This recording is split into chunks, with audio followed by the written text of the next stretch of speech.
Yo, what's up guys, it's Shady here, and today we're here with our week 2 battle of the PGP, the Pokemon Grand Prix. This week we're going up against Coach Beta, and he is representing the TBL, the Twitch Battling League. We are of course representing the NCP, National Competitive Pokemon. Make sure to go check out all the leagues and the description below. All the leagues and their the commissioners will all be down there. Last week me individually lost my match versus a member of the ICBA. However, my team was able to pick up the slack and come out with the win for us. So this week we're hoping to come back off our loss week 1 and show that we are a valuable member to the NCP team. So without further ado, we can just hop into just the team that we decided to bring. First, let me read off my opponent's team. He has the Zeblacephalon, the Tapu Bulu, the Tornadus, Quillfish, Donphin, Mega Altaria, Zoroark, Electivire, and the Bronzong. Whereas, of course, we have our Zap-Doze, Shaman, Megalodios, Rabombi, Snorlax, Darmanitan, Scrafty, Steelix, and Milotic, with the Shaman and the Rabombi. So here's quickly the team that we did decide to bring. We decided to bring a physically defensive Zap-Doze with the Charty Berry for threats such as Tapu Bulu, although Banded Tapu Bulu still 2 KO'd our Zap-Doze with the Wood Hammer, which is very scary, but it was still one of the best things I had on my team for it.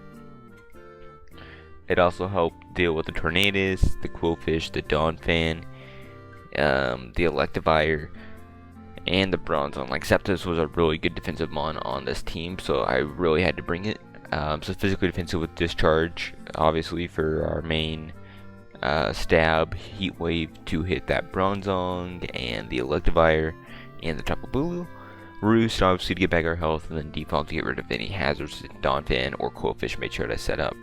Or maybe Bronzong. He might be carrying rocks on Bronzong over Donphin.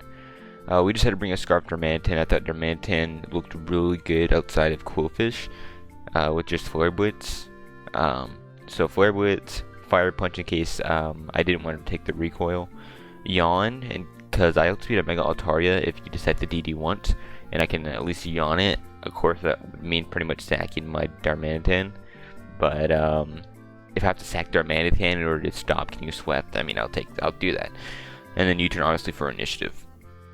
We have a mixed wall Steelix with the Oka Berry. This is kind of our main thing for his Mega Altaria.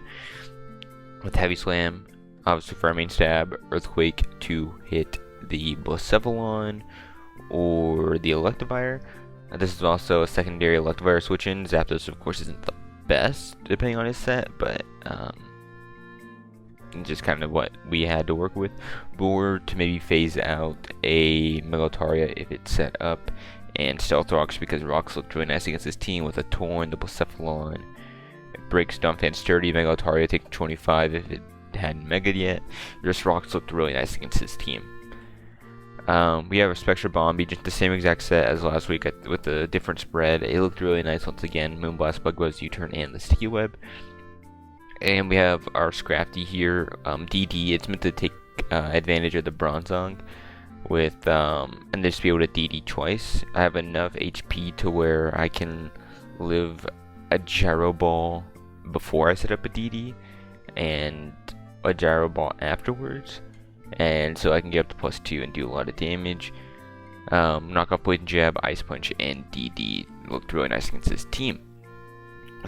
And then lastly, our Snorlax with I really needed Snorlax this game, but I could not decide on a set. I needed it to take on the Blacephalon. Blacephalon was very scary for my team, but I also really wanted to run a curse set, and I could not know how to fit it. Well, luckily, shout out to the NCP team. We kind of sat on it for a little bit, and we were able to come up with a Resto Chesto curse set with 2 attacks, because I really needed 2 attacks. So I want to thank them a lot for helping me come up with a set for this. So that's what we decided to bring this week. He decided to bring the Donphin, the Bronzong, the Quillfish, the Tapu Bulu, the Blacephalon, and the Mega Altaria. Donphan I thought would just be a spinner. Bronzong maybe to set up rocks. Quillfish defensive to take on my my Darmanitan, and maybe as a fast taunt user for my Snorlax. Tapu Bulu, I just thought would be an offensive set, just try to run through my team.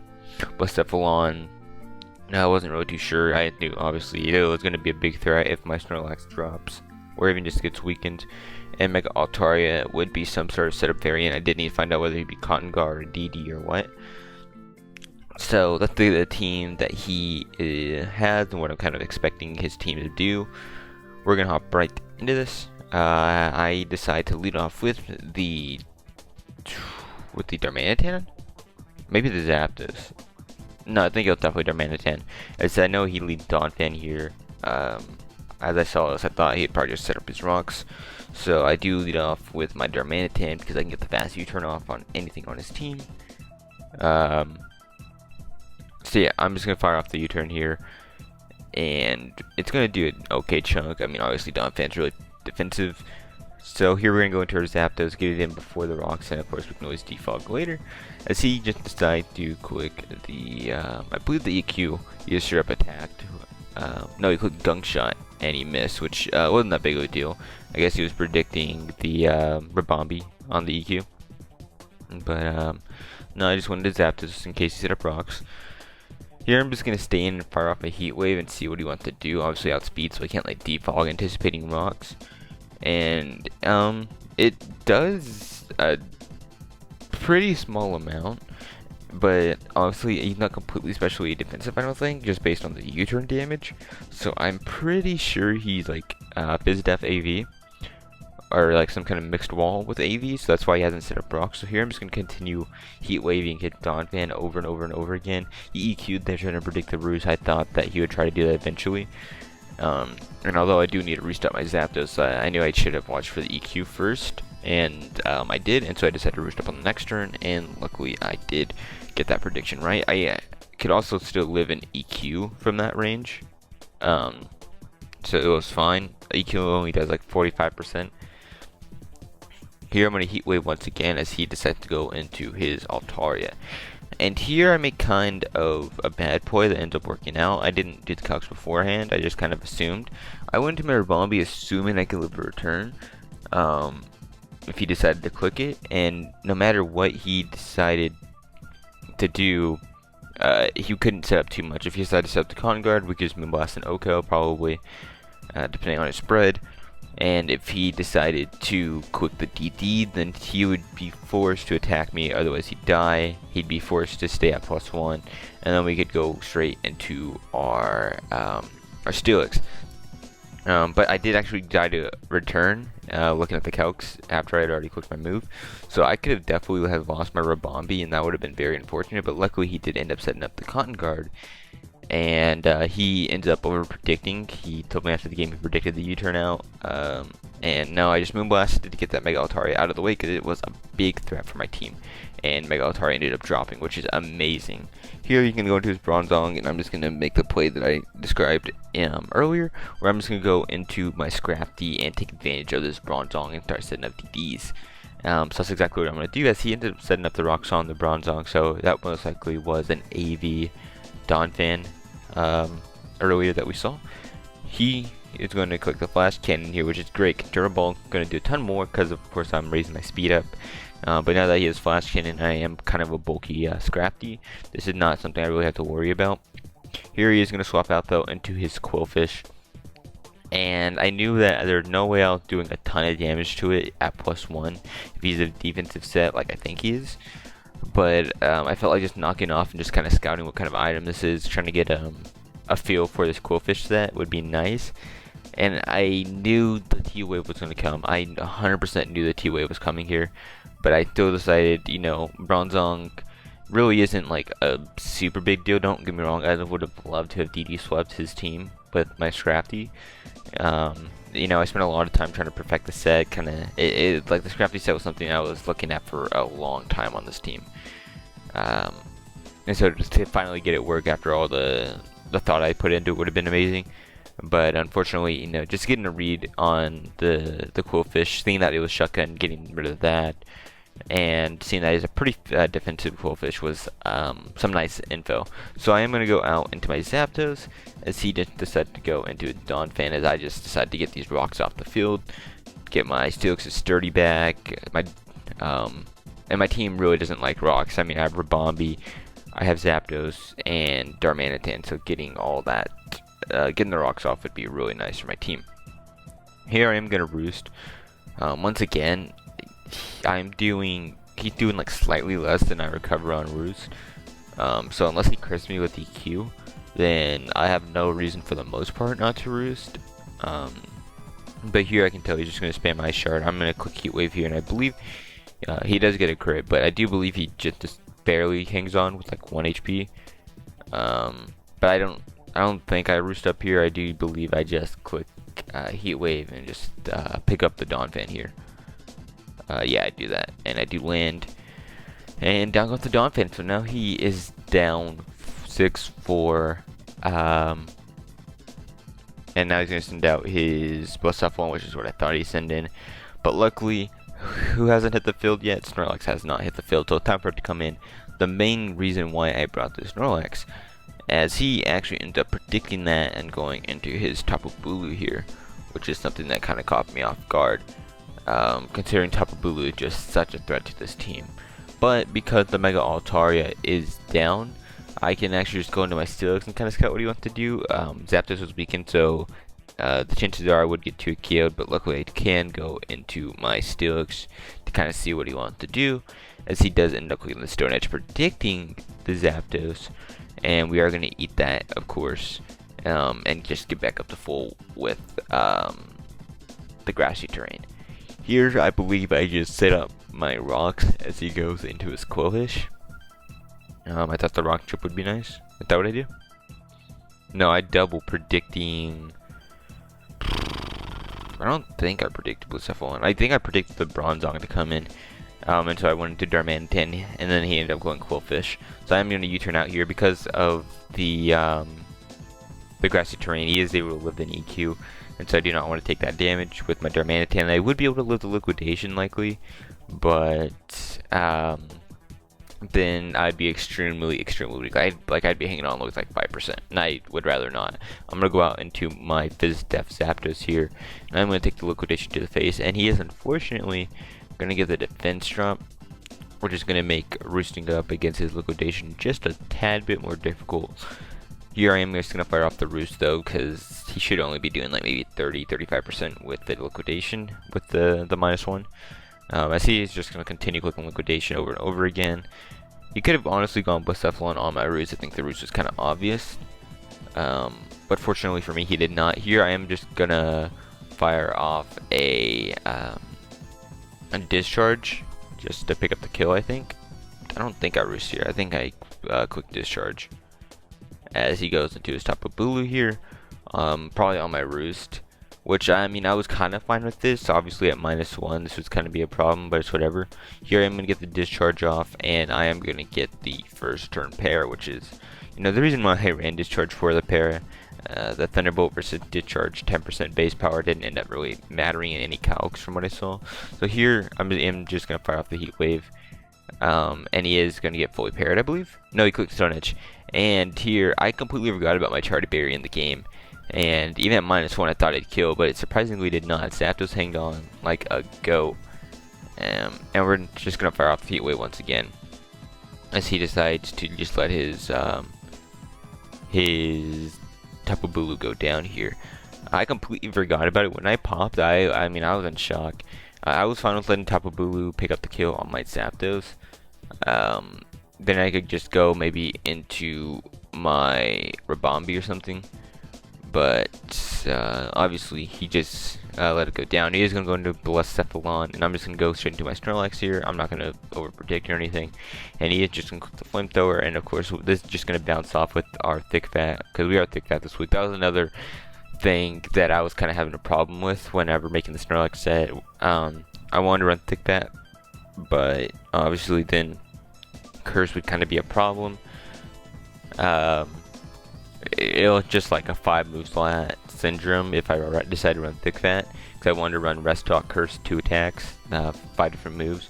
But if I ran Gluttony with Recycle, Curse, 2 attack, then I would no longer be Thick Fat, so that's kind of the problem ended up happening.